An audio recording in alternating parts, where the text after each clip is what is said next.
കേന്ദ്ര സർക്കാർ ആവിഷ്കരിച്ചിരിക്കുന്ന smart meter പദ്ധതി നടപ്പാക്കാൻ കേരള ഗവൺമെന്റ് തയ്യാറാവണമെന്ന് കേരള കോൺഗ്രസ് ഡെമോക്രാറ്റിക് ചെയർമാൻ സജി മഞ്ഞക്കടമ്പിൽ ആവശ്യപ്പെട്ടു. ഈ പദ്ധതി നടപ്പിലാക്കിയാൽ മാത്രമേ കേന്ദ്ര ഗവൺമെന്റ് സബ്സിഡികൾ നേടിയെടുക്കാൻ സാധിക്കുകയുള്ളൂവെന്നും സംസ്ഥാന സർക്കാർ വൈദ്യുതി ഉപഭോക്താക്കളെ കൊള്ളയടിക്കുകയാണെന്നും അദ്ദേഹം ആരോപിച്ചു.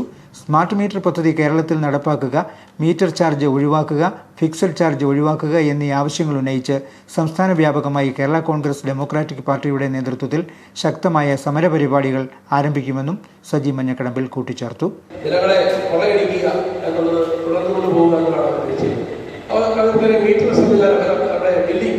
ഓരോ മാസവും ബില്ല് ക്രമീകരിക്കുകയാണെങ്കിൽ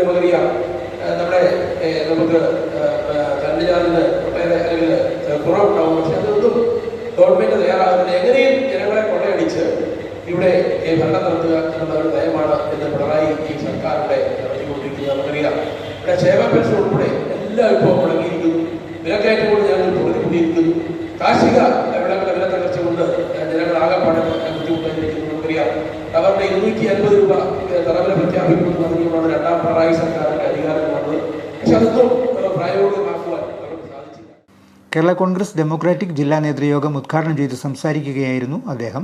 ജില്ലാ കൺവീനർ ബിനു ആയിരമലയുടെ അധ്യക്ഷതയിൽ ചേർന്ന യോഗത്തിൽ vice chairman professor Balu G Vellikkara, general secretary Prasad Urulikunnam, treasurer Roy Jose, Mohandas Ambalattil, Sivaprasad Iravimangalam, Manoj Madappally, Lovejin Maliyekkal, Kottayam Johny, Saji Philip, Joseph Thiruvarppu, Aneesh Ravi, Rajesh Koshy, Satheesh Kodimatha, Santhosh V K, Tomy Thanolil, Santhosh Joseph തുടങ്ങിയവർ പ്രസംഗിച്ചു.